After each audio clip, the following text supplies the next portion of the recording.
ನಮಸ್ಕಾರ ಸ್ನೇಹಿತರೆ, Kannada jobs corner YouTube ಚಾನೆಲ್ಗೆ ಎಲ್ಲರಿಗೂ ಸ್ವಾಗತ. ಜಿಲ್ಲಾ ಪಂಚಾಯತ್ ಕಾರ್ಯಾಲಯ ಮಂಡ್ಯದಲ್ಲಿ ವಿವಿಧ ಹುದ್ದೆಗಳ ನೇಮಕಾತಿಗೆ ಸಂಬಂಧಪಟ್ಟಂತೆ ಅರ್ಜಿಗಳನ್ನು ಆಹ್ವಾನಿಸಲಾಗಿರುವಂತದ್ದು.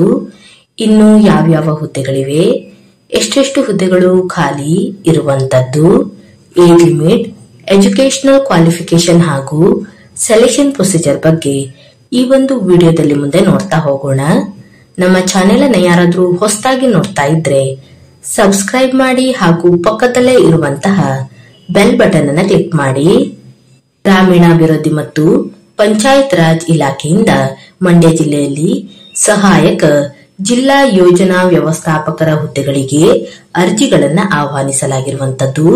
ಇನ್ನು ಅಭ್ಯರ್ಥಿಗಳಿಗೆ ಅರ್ಜಿಯನ್ನು ಸಲ್ಲಿಸಲು ವೆಬ್ಸೈಟ್ ವಿಳಾಸವನ್ನು ಸಹ ನೀಡಿರುವಂತದ್ದು. mandya.nic.in ಈ ಒಂದು ವೆಬ್ಸೈಟ್ ಮೂಲಕ ಅಭ್ಯರ್ಥಿಗಳು ಆನ್ಲೈನ್ ಮೂಲಕ ಅರ್ಜಿಯನ್ನ ಸಲ್ಲಿಸಬಹುದು. ಇನ್ನು ಅರ್ಜಿಯನ್ನ ಸಲ್ಲಿಸಲು ಪ್ರಾರಂಭ ದಿನಾಂಕವನ್ನ ನೋಡೋದಾದ್ರೆ 27/10/2025 ರಿಂದ 10/11/2025 ಒಳಗೆ ಅಭ್ಯರ್ಥಿಗಳು ಅರ್ಜಿಯನ್ನ ಸಲ್ಲಿಸಬಹುದಾಗಿರುವಂತದ್ದು. ಇನ್ನು ಎಷ್ಟೆಷ್ಟು ಹುದ್ದೆಗಳು ಖಾಲಿ ಇದೆ ಹಾಗೂ ವಿದ್ಯಾರ್ಹತೆಯ ಬಗ್ಗೆ ನೋಡ್ತಾ ಹೋಗೋದಾದ್ರೆ, ಮೊದಲನೇದಾಗಿ ಸಹಾಯಕ ಜಿಲ್ಲಾ ಯೋಜನಾ ವ್ಯವಸ್ಥಾಪಕರು ಒಟ್ಟು 1 ಹುದ್ದೆ ಖಾಲಿ ಇರುವಂತದ್ದು. ಇನ್ನು ವಿದ್ಯಾರ್ಹತೆಯ ಬಗ್ಗೆ ನೋಡೋದಾದ್ರೆ ಬಿಇ, ಎಂಸಿಎ ಅಥವಾ ಬಿಸಿಎ ಮಾಡಿರುವಂತಹ ಅಭ್ಯರ್ಥಿಗಳು ಅರ್ಜಿಯನ್ನ ಸಲ್ಲಿಸಬಹುದು.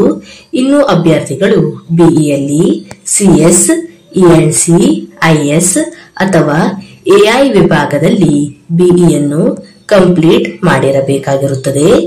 ಇನ್ನು ಎಕ್ಸ್ಪೀರಿಯನ್ಸ್ ಬಗ್ಗೆ ನೋಡೋದಾದ್ರೆ ಸಂಬಂಧಪಟ್ಟಂತಹ ಕ್ಷೇತ್ರದಲ್ಲಿ ಕನಿಷ್ಠ 1 ವರ್ಷಗಳ ಅನುಭವವನ್ನ ಹೊಂದಿರಬೇಕು. ಇನ್ನು ವೇತನ ಶ್ರೇಣಿಯ ಬಗ್ಗೆ ನೋಡೋದಾದ್ರೆ ಈ ಒಂದು ಹುದ್ದೆಗಳಿಗೆ ಆಯ್ಕೆಯಾದಂತಹ ಅಭ್ಯರ್ಥಿಗಳಿಗೆ ಪ್ರತಿ ತಿಂಗಳು 30,000ವರೆಗೆ ವೇತನವನ್ನ ನೀಡಲಾಗುವಂತದ್ದು. ಇನ್ನು ಕೆಲವು ಷರತ್ತು ಮತ್ತು ನಿಬಂಧನೆಗಳ ಬಗ್ಗೆ ನೋಡೋದಾದ್ರೆ ಅಭ್ಯರ್ಥಿಗಳು ಕಡ್ಡಾಯವಾಗಿ ಕಂಪ್ಯೂಟರ್ ಜ್ಞಾನವನ್ನ ಹೊಂದಿರಬೇಕು. ಎಂಎಸ್ ಆಫೀಸ್, ಪಂಚಾಯತ್ ರಾಜ್ ಅಥವಾ ವಿವಿಧ ಇಲಾಖೆಗಳ ವೆಬ್ ಅಪ್ಲಿಕೇಶನ್ಗಳ ನಿರ್ವಹಣೆ ಹಾಗೂ ಕನ್ನಡ ಮತ್ತು ಇಂಗ್ಲಿಷ್ ಟೈಪಿಂಗ್ ಪರಿಣಿತಿಯನ್ನ ಹೊಂದಿರಬೇಕಾಗಿರುತ್ತದೆ.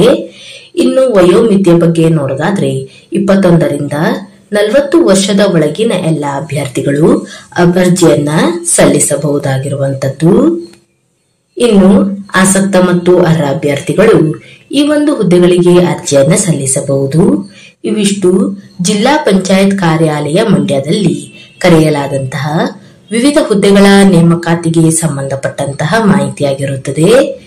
ಈ ಒಂದು ವಿಡಿಯೋ ನಿಮಗೆ ಇಷ್ಟವಾಗಿದ್ದಲ್ಲಿ ಒಂದು ಲೈಕ್ ಮಾಡಿ, ಶೇರ್ ಮಾಡಿ ಹಾಗೂ ಸಬ್ಸ್ಕ್ರೈಬ್ ಮಾಡಿ. ಜೊತೆಗೆ ಪಕ್ಕದಲ್ಲೇ ಇರುವಂತಹ ಬೆಲ್ ಬಟನ್ ಅನ್ನ ಕ್ಲಿಕ್ ಮಾಡಿ.